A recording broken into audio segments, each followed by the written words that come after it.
guys, magandang mandagan hapon. Ayan, ito na guys, sa aking duck. Ayan, lapit na siya matapos guys. Mga ano na to guys, mga umabot na to siya ng 2 hours.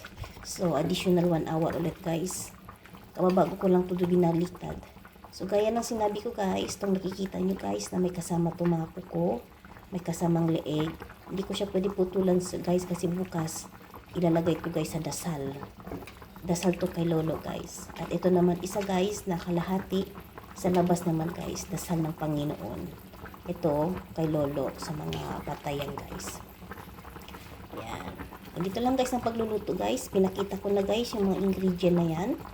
Ang mga ingredient na yan ay gaya ng mga spice lang. Dark sauce, light sauce, white pepper, cinnamon stick ito.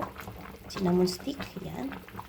Cinnamon yung mga spice guys, kompleto na yan. Pero nilagay ko lang siya ng additional na stick. At check ko pala yung naman. Yan. One more hour guys at matatapos na din to. Tapos ikikip ko na to guys para bukas ilalagay na siya ng doon sa altar kay Natanda. So, yan. Lapit na siya guys. So, tinatakpan ko lang. Yan, mainit. Yan, nakita niyo guys. Sobrang lakas ng amoy ng guys, ng cinnamon. Nagsisipon kasi ako Kaya, ayan. So, maya-maya konti, kargahin na natin to. Ayan. Kailangan ko lang siya buhusan ng dito banda sa taas. Ayan. Ganito lang guys. So, every year yan guys, ginagawa ko to guys kasi nahanap-hanapan nila ito guys yung ginagawa ko. Dati yung hindi pa namatay yung dito. Siya yung nagturo sa akin kung paano magluto. Sa almost 12 years ko dito guys, ako na talaga ang gumagawa ng ganito guys. Ayan. At ngayon, nag-request naman nila na magluluto daw ako ng duck para kay Matanda. Sabi ko naman, walang problema naman yan. Ayan, bilan nyo lang ako ng kaya nung Friday, Thursday, pumunta ako sa palengke. Ayan, nakabili na ako ng duck. Ayan, malapit na siya guys. Para malaman nyo guys kung malambot na siya, ilalagay nyo lang guys ng chopstick. Itong chopstick. Pero nakikita ko guys, malapit na siya. Ayan, nakikita ko na. Ayan, malapit na siya. Siguro mang 1 hour and a half. Tapos na ito. Ayan, malambot lang siya guys. Ayan. Ayan, 1 hour na lang guys. Tapos, ikikip ko na to. Ikikip ko na to para bukas. At syempre, yung sauce naman, huwag natin itapon kasi bukas, isi-serve natin yan.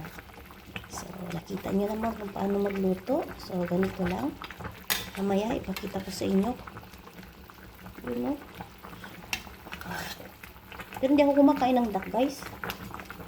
Hindi ako kumakain ng duck. So, mga after 1 hour, pwede natin ito ikikip. Kasi malambot na siya Yan. Dito sa kabila. Dito sa kabila. Okay na din. Malambot na.